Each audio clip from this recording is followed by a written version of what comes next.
টুথপেস্টে মাইক্রোপ্লাস্ট বিরাট ব্যাধির মতো ছড়িয়ে পড়েছে।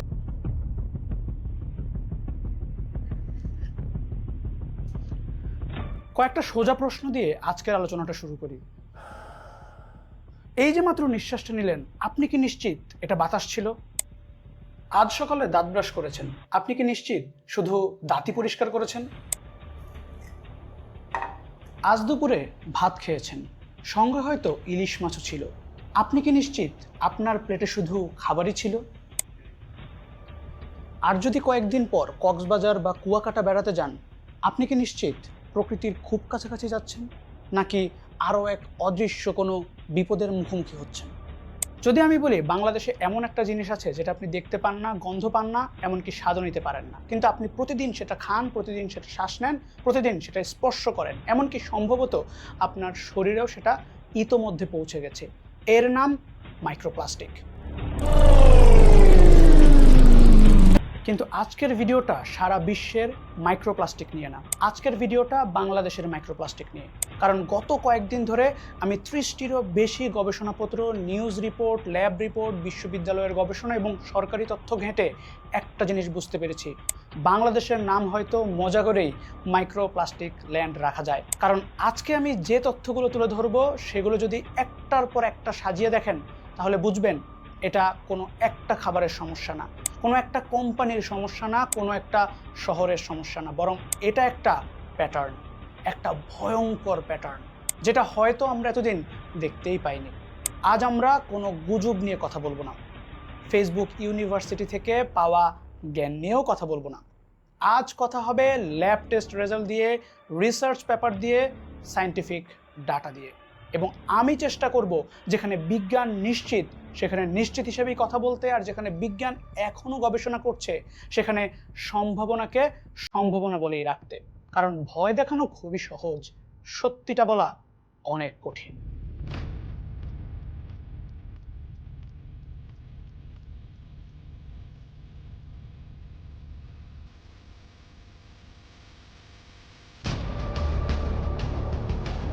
গত কয়েকদিনে বাংলাদেশের সোশ্যাল মিডিয়ায় সবচেয়ে আলোচিত টপিক কোনটা ছিল? না রাজনীতি, না রাষ্ট্রপতি নির্বাচন, না অর্থনীতি, বরং একটা খুব সাধারণ জিনিস যেটা দিয়ে আপনি, আমি, আমাদের বাচ্চারা প্রতিদিন সকালটা শুরু করি, সেটা হলো টুথপেস্ট। পরিবেশবাদী প্রতিষ্ঠান Environment and Social Development Organisation বাংলাদেশের বাজারে বিক্রি হওয়া 19টি ব্র্যান্ডের মোট 34টি টুথপেস্টের নমুনা সংগ্রহ করে। সেগুলো পরীক্ষার জন্য পাঠানো হয় জাহাঙ্গীরনগর বিশ্ববিদ্যালয়ের গবেষণাগারে। তারপর রিপোর্ট আসে, আর সেই রিপোর্ট দেশ জুড়ে আলোড়ন ফেলে দেয়। কারণ পরীক্ষা করা 34টি নমুনার মধ্যে 76.5% মাইক্রোপ্লাস্টিক শনাক্ত হয়। আর উদ্বেগের বিষয়, বাংলাদেশে উৎপাদিত 25টি টুথপেস্টের মধ্যে 22টিতেই মাইক্রোপ্লাস্টিক পাওয়া যায়। এমনকি শিশুদের জন্য তৈরি 6টি টুথপেস্টের মধ্যে 4টিতেও। একটু ভাবুন, আমরা সারা জীবন শুনেছি টুথপেস্ট দাঁত পরিষ্কার করে, কিন্তু আজ প্রশ্ন উঠছে টুথপেস্টের ভেতরটাই কি পরিষ্কার ছিল? আপনার টুথপেস্টে কি নুন আছে? না, আমার টুথপেস্টে তো মাইক্রোপ্লাস্টিক আছে। এখানে একটা বিষয় পরিষ্কার করা জরুরি, এর মানে এই নয় যে আপনি আজ ব্রাশ করলেন আর কালই অসুস্থ হয়ে যাবেন। বিজ্ঞান এমন কথা বলে না। কিন্তু এটাও সত্য, যে পণ্যের উদ্দেশ্য মুখ পরিষ্কার করা, সেই পণ্যের মাধ্যমেই মাইক্রোপ্লাস্টিক পাওয়া যাওয়া একটা বড় সতর্কবার্তা। কারণ এটা আমাদের একটা প্রশ্ন করতে বাধ্য করে, টুথপেস্টেই আছে মাইক্রোপ্লাস্টিক, যদি খাবারে থাকে? আমি যখন এই প্রশ্নটার উত্তর খুঁজতে শুরু করলাম, তখন আমি এমন একটা গবেষণাপত্র পেলাম যেটা পড়ে আমি কয়েক মিনিট চুপ করে বসেছিলাম। কারণ গবেষণাটা ছিল আমাদের ভাত নিয়ে। আমরা বাঙালিরা নিজেদের পরিচয় দেই, আমরা মাছে ভাতে বাঙালি, কিন্তু এই বাক্যের মধ্যে আমাদের সংস্কৃতি আছে, আমাদের ইতিহাস আছে, আছে আবেগ। কিন্তু আজ যদি আমি বলি হয়তো একদিন এই বাক্যটাই বদলে যেতে পারে মাছে প্লাস্টিকে বাঙালি। শুনতে খুবই অদ্ভুত লাগছে, তাই না? আমারও লেগেছিল, যতক্ষণ না আমি বাংলাদেশের চাল নিয়ে প্রকাশিত গবেষণাপত্রটা পড়ি। এটা কোনো বিদেশি গবেষণা না, এটা আমাদের বাংলাদেশের উপর বাংলাদেশের চাল নিয়ে করা, এবং বাংলাদেশেই প্রথম এমন গবেষণা। গবেষকরা বাংলাদেশের বাজার থেকে 15টি বহুল ব্যবহৃত চালের নমুনা সংগ্রহ করেন। তারপর সেগুলো শুধু কাঁচা মানে চাল অবস্থায় না, রান্না করার পরেও পরীক্ষা করেন। কারণ তাদের প্রশ্ন ছিল, রান্না করলে এই প্লাস্টিক কি কমে যায়? আমি চাই এই মুহূর্তে আপনি নিজের রান্নাঘরটার কথা ভাবুন। আজকে দুপুরে যে ভাত খেয়েছেন, সেই ভাতও হয়তো ঠিক এমনই কোনো প্যাকেট থেকেই এসেছে। তারপর যখন গবেষণাপত্রের ফলাফলে চোখ পড়ল, সত্যি বলতে এই জায়গাটাতেই আমি প্রথমবারের মতো চমকে উঠেছিলাম, কারণ একটা নমুনাও বাদ যায়নি। হ্যাঁ, সবগুলো নমুনাতেই মাইক্রোপ্লাস্টিক পাওয়া গেছে। কাঁচা চালে প্রতি গ্রামে গড়ে 67.20টি মাইক্রোপ্লাস্টিক কণা পাওয়া গেছে। তারপর গবেষকরা বাংলাদেশের প্রচলিত পদ্ধতিতে ভাত রান্না করলেন। রেজাল্ট, সংখ্যাটা কমলো, প্রতি গ্রামে গড়ে 32.47টি মাইক্রোপ্লাস্টিক কণা। এই জায়গায় অনেকেই হয়তো স্বস্তির নিঃশ্বাস ফেলবেন, ভাববেন আচ্ছা রান্না করলে তো অর্ধেক কমেই যায়। হ্যাঁ কমে, কিন্তু গল্পটা এখানেই শেষ না, বরং আসল গল্প এখন শুরু। বাংলাদেশে একজন মানুষ বছরে কত ভাত খান এই হিসাবটা গবেষকরা আগে থেকেই জানতেন। তাই তারা শুধু চালের মধ্যে কত প্লাস্টিক আছে সেটা বলেননি, তারা আরও একটা হিসাব করেছেন। যদি বাংলাদেশের একজন প্রাপ্তবয়স্ক মানুষ তার দৈনিক গড় পরিমাণ ভাত খান, তাহলে শুধু ভাত থেকেই তিনি প্রতিদিন গড়ে 15,226টি মাইক্রোপ্লাস্টিক কণা গ্রহণ করেন। একবার এই সংখ্যাটা মাথায় নিন, 15,000 একদিনে, শুধু ভাত থেকেই।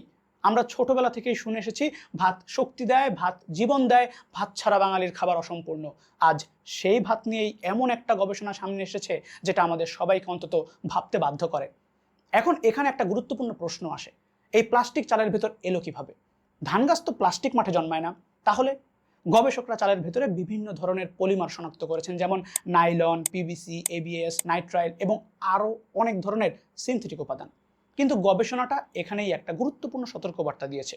তারা বলেনি এই প্লাস্টিক একটা নির্দিষ্ট জায়গা থেকে এসেছে, বরং সম্ভাব্য কয়েকটি উৎস উল্লেখ করেছেন। অর্থাৎ ধান কাটার পর কারখানায়, সংরক্ষণে, প্লাস্টিকের বস্তায়, পরিবহনে, প্যাকেজিংয়ে, এমনকি চারপাশের বাতাস থেকেও এই কণাগুলো চালের মধ্যে মিশে যেতে পারে। এখন নিশ্চয়ই আপনাদের মনে প্রশ্ন জাগবে, আপনি যদি সবচেয়ে ভালো ব্র্যান্ডের চাল কেনেন তাহলে কি এই সমস্যার সমাধান হয়ে যাবে? দুঃখজনকভাবে গবেষণা এমন কোনো নিশ্চয়তা দেয় না, কারণ সমস্যাটা শুধু একটা কোম্পানির না, সমস্যাটা পুরো সাপ্লাই চেনের। এখনো হয়তো আপনি ভাবছেন ঠিক আছে ভাতে পাওয়া গেছে, কিন্তু অন্তত প্রাকৃতিক খাবারগুলো তো নিরাপদ, দুধ, মাছ এগুলো তো প্রকৃতি থেকেই আসে, তাই না? আমিও ঠিক এমনটাই ভেবেছিলাম, কিন্তু যখন যশোর বিজ্ঞান ও প্রযুক্তি বিশ্ববিদ্যালয়ের একটা গবেষণাপত্র পড়লাম, তারপর ইলিশ মাছ নিয়ে আরেকটা গবেষণাপত্র খুললাম, তখন আমি বুঝলাম সমস্যাটা আমাদের ধারণার চেয়েও অনেক অনেক বড়। এবার চলুন একটা পরিবারের সাথে পুরো একটি দিন কাটাই, দেখি কোথায় কোথায় মাইক্রোপ্লাস্টিক তাদের জীবনে ঢুকে পড়ে। সকালের নাস্তার টেবিলে আম্মুরা সবচেয়ে বেশি যে কথাটা বলেন, এই দুধটা শেষ করো, কারণ আমরা বিশ্বাস করি দুধ মানে পুষ্টি, ক্যালসিয়াম, প্রোটিন, বড় হওয়ার শক্তি। কিন্তু যদি সেই দুধের মধ্যেই অদৃশ্য প্লাস্টিক থাকে? যশোর বিজ্ঞান ও প্রযুক্তি বিশ্ববিদ্যালয়ের গবেষকরা বাংলাদেশের কাঁচা দুধ, পাস্তুরিত দুধ এবং দুগ্ধজাত পণ্য পরীক্ষা করেন। ফলাফল উদ্বেগজনক। কাঁচা দুধে প্রতি 100 মিলিমিটারে গড়ে 93টিরও বেশি মাইক্রোপ্লাস্টিক কণা। প্যাকেটজাত দুধে এই সংখ্যাটা আরও বেড়ে যায় 156টি। দই, লাচ্ছি, আইসক্রিমেও মাইক্রোপ্লাস্টিক পাওয়া গেছে। গবেষণায় পিইটি, পিভিসি, পিটিএফই, নাইলন 6 সহ একাধিক পলিমার শনাক্ত হয়েছে।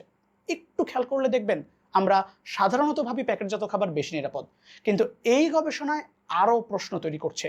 সবচেয়ে অবাক করা তথ্যটা এখনো বলিনি। গবেষকরা বলেছেন শিশুরা প্রাপ্তবয়স্কদের তুলনায় দুগ্ধজাত খাবারের সবচেয়ে বেশি মাইক্রোপ্লাস্টিক এক্সপোজারের ঝুঁকিতে থাকতে পারে, কারণ তাদের শরীর ছোট কিন্তু ওজনের তুলনায় দুধের গ্রহণ বেশি। আমি বাবা মায়েদের ভয় দেখাতে চাই না, কিন্তু যে গবেষণাগুলো সামনে আসছে সেগুলো উপেক্ষাও করতে পারি না। এবার আসি নাস্তার টেবিলে। আমাদের না হলেই নয় এমন পানীয় 1 কাপ চা। বাংলাদেশ এটা একটা অভ্যাস না, এটা সংস্কৃতি, কিন্তু গবেষণাগুলো বলছে বাংলাদেশের চা, চিনি, এমনকি লবণেও মাইক্রোপ্লাস্টিক শনাক্ত হয়েছে। এখানে একটা খুবই গুরুত্বপূর্ণ বিষয়, একটা খাবারে একটু, আরেকটাতে একটু, আরেকটাতে আরও একটু, এভাবেই একজন মানুষের মোট দৈনিক এক্সপোজার বাড়তেই থাকে। এখন প্যাটার্নটা স্পষ্ট হচ্ছে, এটা খাবারের গল্প না, এটা পুরো খাদ্য ব্যবস্থার গল্প।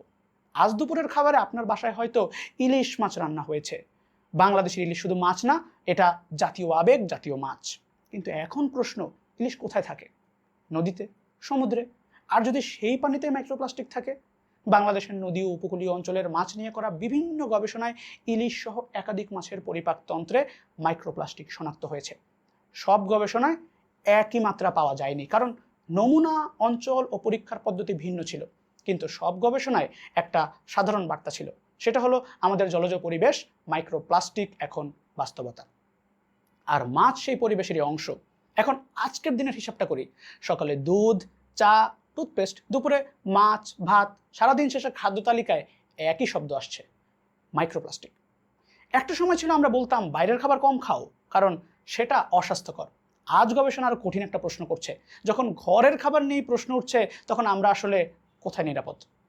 কিন্তু আমি যখন ভাবছিলাম সমস্যাটা শুধু খাবার পর্যন্তই সীমাবদ্ধ, ঠিক তখনই আমার সামনে ঢাকা শহরের বাতাস নিয়ে একটা গবেষণাপত্র আসলো। আর সত্যি বলতে সেখান থেকে এই পুরো ভিডিওটার নাম মাইক্রোপ্লাস্টিক ল্যান্ড রাখার সিদ্ধান্ত নিয়েছিলাম।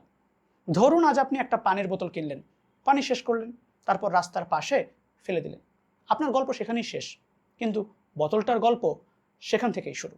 সে পচে না, হারিয়েও যায় না, বরং ভাঙতে থাকে, আরও ভাঙে, আরও ভাঙে, একসময় এতটাই ছোট হয়ে যায় যে আপনি আর দেখতেই পান না। কিন্তু সে তখনও থাকে। আমরা প্লাস্টিককে ফেলে দিই, কিন্তু প্লাস্টিক আমাদের ছেড়ে যায় না। এই ছোট ছোট কণাগুলো রাস্তার ধুলোর সঙ্গে মিশে যায়, বাতাসে উড়ে, তারপর আমাদের নিঃশ্বাসের সঙ্গে শরীরে প্রবেশ করে। আপনি কি জানেন ঢাকার বাতাসেও মাইক্রোপ্লাস্টিক পাওয়া গেছে? আমি একদমই বাড়িয়ে বলছি না। ঢাকা বিশ্ববিদ্যালয়ের গবেষক এবং আন্তর্জাতিক সহযোগীদের একটি গবেষণায় রাজধানীর বিভিন্ন এলাকা থেকে বাতাসে ভরা ক্ষুদ্র কণা বিশ্লেষণ করা হয়। মোহাম্মদপুর, ফার্মগেট, মিরপুর, মতিঝিল, ঢাকা বিশ্ববিদ্যালয়ের এলাকাসহ বিভিন্ন স্থান থেকে সংগ্রহিত নমুনায় পিভিসি, পিইটি এবং অন্যান্য প্লাস্টিক ফাইবারের উপস্থিতি শনাক্ত হয়েছে। অর্থাৎ বিষয়টার নদী বা সমুদ্রের মধ্যে সীমাবদ্ধ নয়, শহরের বাতাসেও প্লাস্টিকের ক্ষুদ্র কণা ভাসছে। এখানে একটা বিষয় খুব পরিষ্কার করা জরুরি। অনেক ভিডিওতে বলা হয় একবার শ্বাস নিলেই প্লাস্টিক ফুসফুসে জমে যায়। বিজ্ঞান এমন কথা বলে না। যেটা বিজ্ঞান বলছে তা হলো বাতাসে মাইক্রোপ্লাস্টিক রয়েছে এবং মানুষ এগুলোর সংস্পর্শে আসছে। এই কথাগুলোর দীর্ঘমেয়াদী স্বাস্থ্য প্রভাব নিয়ে এখনও বিশ্বজুড়ে গবেষণা চলছে। কিন্তু গবেষণায় প্রদাহ, অক্সিডেটিভ স্ট্রেস এবং শ্বাসতন্ত্রের উপর সম্ভাব্য প্রভাব নিয়ে উদ্বেগ প্রকাশ করা হয়েছে। কিন্তু এতে নিশ্চিত ক্যান্সার হয় এমন দাবি বর্তমান বৈজ্ঞানিক প্রমাণ সমর্থন করে না। এবার ঢাকার আরেকটা গবেষণার কথা বলি, যেটা আমাকে সবচেয়ে বেশি অবাক করেছে। বাংলাদেশের গবেষকরা ঢাকার রাস্তার ধুলো সংগ্রহ করেন, তারপর ল্যাবে পরীক্ষা করেন। ফলাফল, রাস্তার ধুলায় হাজার হাজার মাইক্রোপ্লাস্টিক, সবচেয়ে বেশি ফাইবার ফ্র্যাগমেন্ট, তারপর ফিল্ম, ফোম এবং মাইক্রোবিটস। গবেষণায় মোট 22 ধরনের প্লাস্টিক পলিমার শনাক্ত করা হয়েছে। এগুলো আসে কোথা থেকে? শুধু পলিথিন থেকে না। গবেষণায় কয়েকটি বড় উৎসের নাম বলা হয়েছে: গাড়ির টায়ার ক্ষয়, রাস্তার থার্মোপ্লাস্টিক, মার্কিং, নির্মাণ সামগ্রী, প্লাস্টিক বর্জ্য, সিনথেটিক কাপড়ের ফাইবার।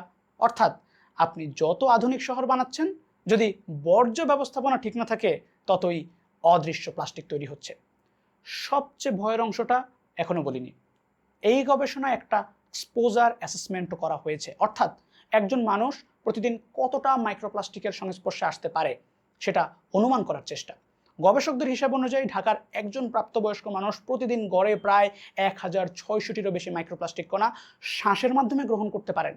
আর শিশুদের ক্ষেত্রে ধুলার সংস্পর্শে এবং হাত মুখে বারবার হাত দেওয়ার অভ্যাসের কারণে ঝুঁকি আরও বেশি হতে পারে। এটা একটি মডেল ভিত্তিক বৈজ্ঞানিক অনুমান, সরাসরি প্রত্যেক ব্যক্তির জন্য মাপা সংখ্যা নয়। এ কথাটা মনে রাখা জরুরি। ভিডিওর শুরুতে আমি বলেছিলাম মাইক্রোপ্লাস্টিক ল্যান্ড। অনেকে হয়তো ভেবেছিলেন এটা শুধুই একটা ক্লিক বেইট। এখন আপনার কি মনে হচ্ছে? কিন্তু গল্পটা তো এখনো শেষ হয়নি। কারণ ঢাকার বাইরে একটা জায়গা আছে যেখানে আমরা যাই বিশুদ্ধ বাতাস নিতে, যেখানে যাই প্রকৃতির কাছে ফিরতে, যেখানে যাই ছুটি কাটাতে। কিন্তু যদি সেই জায়গাটাতেও প্লাস্টিকে ভরে যায়? কক্সবাজারে গেলে একটা জিনিস প্রায় সবাই বলে, এখানে এসে মনটা ফ্রেশ হয়ে যায়। হয়তো সত্যিই যায়, কারণ সমুদ্রের সামনে দাঁড়ালে আমরা শহরকে ভুলে যাই, ট্রাফিক ভুলে যাই, ধুলা ভুলে যাই, অফিস ভুলে যাই। কিন্তু সমুদ্র আমাদের কিছুই ভুলে যায় না। হ্যাঁ, সমুদ্র মনে রাখে আমাদের ফেলে দেওয়া প্লাস্টিকগুলোকেও। একটা প্লাস্টিকের প্যাকেট ঢাকার কোনো রাস্তা থেকে ড্রেনে পড়লো, সেখান থেকে খালে, খাল থেকে নদীতে, তারপর নদী তাকে নিয়ে গেল বঙ্গোপসাগরে। পথে সে ভাঙলো, আরও ভাঙলো, আরও ভাঙলো। একসময় সে আর প্লাস্টিকের বোতল না, প্লাস্টিকের ব্যাগ না, প্লাস্টিকের মোড়কও না, সে তখন মাইক্রোপ্লাস্টিক। এবং ঠিক এই কারণেই বিশ্বের প্রায় সব সমুদ্রেই আজ মাইক্রোপ্লাস্টিক পাওয়া যাচ্ছে। বাংলাদেশও এর ব্যতিক্রম না। বাংলাদেশের অন্যতম জনপ্রিয় সমুদ্র সৈকত কুয়াকাটা। গবেষকরা সৈকতের বালু ও পলি সংগ্রহ করেন, তারপর ল্যাবে পরীক্ষা করেন। ফলাফল, প্রতি কেজি পলিতে গড়ে 232টি মাইক্রোপ্লাস্টিক কণা। আরও উদ্বেগের বিষয়, এই কণাগুলোর বড় অংশই ছিল সিনথেটিক ফাইবার এবং পিইটি প্লাস্টিক। এগুলো কোথা থেকে আসে বলুন তো? আপনার টি শার্ট, আমার শার্ট, প্লাস্টিকের বোতল, খাবারের প্যাকেট, মাছ ধরার জাল, পর্যটকের ফেলে যাওয়া আবর্জনা, সব মিলেই সমুদ্রে তৈরি করছে একটা অদৃশ্য প্লাস্টিকের স্তর। কিন্তু কুয়াকাটা একা না। বিশ্বের দীর্ঘতম প্রাকৃতিক সমুদ্র সৈকত কক্সবাজারেও প্রতি বছর লাখ লাখ মানুষ আসে। মানুষ যত আসে প্লাস্টিকও তত আসে। গবেষণাগুলোতে কক্সবাজার উপকূলীয় অঞ্চল এবং সমুদ্র পানিতে মাইক্রোপ্লাস্টিক শনাক্ত হয়েছে। অর্থাৎ যে সমুদ্রে আমরা সাঁতার কাটছি, যে পানিতে মাছ বেঁচে আছে, সেই পরিবেশও আজ মাইক্রোপ্লাস্টিক উপস্থিত। ভিডিওর এই পর্যায়ে এসে আপনার কি একটা জিনিস খেয়াল করেছেন? প্রতিবারই গবেষণা একই জিনিস বলছে, মাইক্রোপ্লাস্টিক ইজ হেয়ার। প্রশ্ন হচ্ছে কেন? কারণ মাইক্রোপ্লাস্টিক কোনো আলাদা সমস্যা না, এটা আরও বড় একটা সমস্যার লক্ষণ, যেটা হলো প্লাস্টিক মিসম্যানেজমেন্ট। আমরা প্লাস্টিক তৈরি করি, ব্যবহার করি, ফেলে দিই, কিন্তু তারপর কি হয় সেটা নিয়ে ভাবি না। প্লাস্টিকের সবচেয়ে বড় মিথ্যা কি জানেন? আমরা ভাবি ফেলে দিলেই শেষ। আসলে ফেলে দেওয়া মানেই গায়েব হয়ে যাওয়া না। পৃথিবীতে অ্যাওয়ে বলে কোনো জায়গা নেই। আপনি যেটা ফেলে দেন সেটা কোথাও না কোথাও থেকে যায়, আবার কখনো কখনো ঘুরে ফিরে আপনার কাছেই ফিরে আসে। একটা সময় ছিল আমরা ভাবতাম পরিবেশ দূষণ মানে নদী কালো হয়ে যাওয়া, কালো ধোঁয়া, দুর্গন্ধ, মরা মাছ ইত্যাদি। আজকের দূষণ আরও ভয়ঙ্কর, কারণ এটা চোখে দেখা যায় না, আপনি জানেনও না এটা আপনার চারপাশে আছে, কিন্তু এটা আছে আপনার খাবারে, আপনার বাতাসে, প্রকৃতির সমুদ্রে এবং সম্ভবত আপনার শরীরেও। এখন আসে মানব জীবন নিয়ে সবচেয়ে গুরুত্বপূর্ণ প্রশ্ন। যদি মাইক্রোপ্লাস্টিক এত জায়গায় পাওয়া যায়, তাহলে এটা কি আপনার স্বাস্থ্যের জন্য বিপজ্জনক? আমরা কি আতঙ্কিত হব, নাকি সবসময় বিষয়টাকে নিয়ন্ত্রণ করার চেষ্টা করব? কারণ এই প্রশ্নের উত্তর নির্ধারণ করবে মাইক্রোপ্লাস্টিক শুধু পরিবেশগত সমস্যা নাকি জনস্বাস্থ্যের জন্য বড় ঝুঁকি। বিজ্ঞানীরা নিশ্চিতভাবে জানেন মাইক্রোপ্লাস্টিক এখন পৃথিবীর প্রায় সব পরিবেশেই আছে। এটুকু আজ আর বিতর্কের বিষয় না। আরও একটা বিষয় নিশ্চিত, আমরা শুধু খাবার থেকেই না, পানি, বাতাস, ধুলা, এমনকি দৈনন্দিন ব্যবহার্য কিছু পণ্যের মাধ্যমেও মাইক্রোপ্লাস্টিকের সংস্পর্শে আসি। এখন আসি উদ্বেগের জায়গায়। ল্যাবরেটরিতে কোষের পর এবং প্রাণীর উপর করা কিছু গবেষণায় দেখা গেছে মাইক্রোপ্লাস্টিক এবং ন্যানোপ্লাস্টিক প্রদাহ অক্সিডেটিভ স্ট্রেস এবং কিছু জৈবিক পরিবর্তনের সঙ্গে সম্পর্কিত হতে পারে। কিছু গবেষক এগুলোকে হরমোনের ভারসাম্য, প্রজনন স্বাস্থ্য এবং হৃদরোগ সহ বিভিন্ন বিষয়ের সম্ভাব্য ঝুঁকি হিসেবে পর্যবেক্ষণ করেছেন। কিন্তু খেয়াল করুন, আমি কি শব্দ ব্যবহার করলাম? সম্ভাব্য। কারণ মানুষের ক্ষেত্রে দীর্ঘমেয়াদী প্রভাব নিয়ে গবেষণা এখনও চলছে। অর্থাৎ বিজ্ঞানীরা বলছেন না ভয়ের কিছু নেই, আবার এটাও বলছেন না সব শেষ। তারা বলছেন আমরা যথেষ্ট উদ্বিগ্ন, তাই আরও গবেষণা দরকার। মাইক্রোপ্লাস্টিকে আগাগোড়া মোড়ানো বাংলাদেশ, এর মানে এই না যে বাংলাদেশ পৃথিবীর সবচেয়ে খারাপ দেশ। এর মানে হলো বাংলাদেশও বিশ্বব্যাপী প্লাস্টিক পলিউশন ক্রাইসিসের অংশ। কিন্তু বাংলাদেশের জন্য চ্যালেঞ্জটা অনেক কঠিন, কারণ আমাদের জনসংখ্যা বেশি, নদী অনেক, বর্জ্য ব্যবস্থাপনায় এখনও যথেষ্ট কার্যকর নয়, এবং সিঙ্গেল ইউজ প্লাস্টিকের ব্যবহার এখনও ব্যাপক। একটা বিষয় আমি ব্যক্তিগতভাবে সবচেয়ে বেশি অনুভব করেছি, মাইক্রোপ্লাস্টিক ধনী গরিব চেনে না, আপনি কোন দল করেন তাও জানে না, আপনি ঢাকায় থাকেন নাকি গ্রামের বাড়িতে থাকেন সেটাও জানে না, কারণ এটা সীমান্ত মানে না। নদীর স্রোত যেমন সব কিছু নিয়ে যায়, মাইক্রোপ্লাস্টিকও তেমনই এক জায়গা থেকে আরেক জায়গায় চলে যায়। কিন্তু এই ভিডিওটা আমি হতাশা দিয়ে শেষ করতে চাই না, কারণ একটা সুখবরও আছে। বাংলাদেশে এখন এই বিষয়টা গুরুত্ব দিয়ে দেখা শুরু হয়েছে। অবৈধ প্লাস্টিক কারখানার বিরুদ্ধে মোবাইল কোড প্রচলিত হচ্ছে। মাইক্রোপ্লাস্টিকযুক্ত টুথপেস্ট নিয়ে জনমত তৈরি হয়েছে। গবেষণাও আগের চেয়ে অনেক বেড়েছে। অর্থাৎ সমস্যাটা আমরা অন্তত চিনতে শুরু করেছি, আর যে সমস্যাকে চেনা যায় সেটার সমাধানও একদিন করা যায়। তাহলে এখন প্রশ্নটা আর সমস্যা আছে কি নেই সেটা না, প্রশ্নটা হলো আমরা কত দ্রুত এবং কত গুরুত্ব দিয়ে এই সমস্যার মোকাবিলা করব। ভিডিও শুরুতে আমি একটা প্রশ্ন করেছিলাম, আপনি কি যে বাতাসে শ্বাস নিচ্ছেন সেটা কি শুধুই বাতাস? তারপর আমরা একসাথে একটা দীর্ঘ পথ চললাম, টুথপেস্ট থেকে ভাতে, ভাত থেকে দুধে, দুধ থেকে মাছে, মাছ থেকে ঢাকার বাতাসে, সেখান থেকে কক্সবাজারের ঢেউয়ে, এবং শেষ পর্যন্ত আমাদের নিজেদের কাছেই ফিরে এলাম। এখন প্রশ্নটা আর মাইক্রোপ্লাস্টিক আছে কি নেই সেটা না, প্রশ্নটা হলো এখন আমরা কি করব। প্রথম দায়িত্ব অবশ্যই রাষ্ট্রের। সাম্প্রতিক সময়ে আমরা দেখেছি অবৈধ প্লাস্টিক কারখানা, নিষিদ্ধ পলিথিন উৎপাদন এবং পরিবেশ দূষণকারী কিছু প্রতিষ্ঠানের বিরুদ্ধে মোবাইল কোড পরিচালিত হচ্ছে। এগুলো খুবই ইতিবাচক উদ্যোগ, কিন্তু সত্যিটা হলো মোবাইল কোড কিন্তু চিকিৎসা, সত্যিকারের প্রতিরোধ না। আমাদের দরকার এমন নীতিমালা যেখানে সমস্যা তৈরিই কম হবে। বাংলাদেশে টুথপেস্ট, কসমেটিক্স এবং ব্যক্তিগত পরিচর্যার পণ্যে যদি ইচ্ছাকৃত মাইক্রোবিটস বা মাইক্রোপ্লাস্টিক ব্যবহার করা হয়, তাহলে সেগুলো ধাপে ধাপে আইনিভাবে নিষিদ্ধ করার বিষয়টি গুরুত্বের সঙ্গে বিবেচনা করা উচিত। অনেক দেশ ইতিমধ্যে এই ধরনের পদক্ষেপ নিয়েছে। বাংলাদেশও এই অভিজ্ঞতা থেকে শিখতে পারে। ভোক্তা হিসেবে আমাদের জানার অধিকার আছে আমরা কি কিনছি। যদি কোনো পণ্যে এমন উপাদান থাকে যা নিয়ে বৈজ্ঞানিক বা পরিবেশগত উদ্বেগ রয়েছে, তাহলে সেটা স্বচ্ছভাবে লেবেলে উল্লেখ করার নীতিমালা আরও শক্তিশালী হওয়া দরকার, কারণ সচেতন সিদ্ধান্ত নেওয়ার অধিকার ভোক্তার। আমাদের সবচেয়ে বড় সমস্যা প্লাস্টিক না, প্লাস্টিকের অব্যবস্থাপনা। ঢাকার ড্রেনে যে প্লাস্টিক পড়ে সেটা একদিন নদীতে যায়, তারপর সমুদ্রে, তারপর আবার খাদ্য শৃঙ্খলে। এই চক্র ভাঙতে হলে আধুনিক বর্জ্য পৃথকীকরণ, রিসাইক্লিং এবং নদীতে বর্জ্য যাওয়া বন্ধ করার ব্যবস্থা করা কার্যকর হতে হবে। শুধু সরকার না, শিল্প কারখানারও দায়িত্ব আছে। পরিবেশ বান্ধব প্যাকেজিং, বিকল্প উপাদান, পুনর্ব্যবহারযোগ্য ডিজাইন, এগুলো আজ আর বিলাসিতা না, এগুলো ভবিষ্যতের ব্যবসার শর্ত। কারণ ভোক্তারাও দিন দিন আরও সচেতন হচ্ছেন। এখন তাহলে জানা দরকার আমি, আপনি, আমরা কি করতে পারি। একটা বিষয় আগেই পরিষ্কার করি, আমি বলছি না আগামীকাল থেকে আপনি জীবনের সব প্লাস্টিক ব্যবহার বন্ধ করুন, এটা বাস্তবসম্মত হবে না। কিন্তু কিছু ছোট পরিবর্তন বড় পার্থক্য তৈরি করতে পারে। বাজারে গেলে একটা কাপড়ের ব্যাগ নেওয়া, অপ্রয়োজনীয় সিঙ্গেল ইউজ প্লাস্টিক কম ব্যবহার করা, প্লাস্টিক বর্জ্য যেখানে সেখানে না ফেলা, যতটা সম্ভব পুনর্ব্যবহারযোগ্য জিনিস ব্যবহার করা, এগুলো ছোট কাজ, কিন্তু কোটি কোটি মানুষ একসাথে করলে সেটা আর ছোট থাকে না। একটা কথা আমি এই পুরো ভিডিওটা তৈরি করতে গিয়ে বারবার অনুভব করেছি, পৃথিবী আমাদের কাছে কিছুই চায় না, সে শুধু আমরা জানি সেটাই দায়িত্ব নিয়ে ফিরিয়ে দেয়। আমরা সুবিধার জন্য প্লাস্টিক বানিয়েছিলাম, প্লাস্টিক আমাদের শত্রু ছিল না, কিন্তু অবহেলা তাকে সমস্যায় পরিণত করেছে। আজ আমরা যদি এই সমস্যাটাকে গুরুত্ব না দেই, তাহলে হয়তো আগামী প্রজন্ম আমাদের একটা প্রশ্ন করবে, সব তথ্য তো তোমাদের সামনেই ছিল, তবুও তোমরা কিছু করলে না কেন? আমার উদ্দেশ্য আজ কাউকে ভয় দেখানো না, আমার উদ্দেশ্য একটা আলোচনা শুরু করা। কারণ যে জাতি সমস্যা নিয়ে কথা বলে সে জাতি একদিন সমাধানও খুঁজে পায়। বাংলাদেশকে মাইক্রো প্লাস্টিক ল্যান্ড বানানো আমাদের ভাগ্য না, এটা আমাদের সিদ্ধান্তের ফল।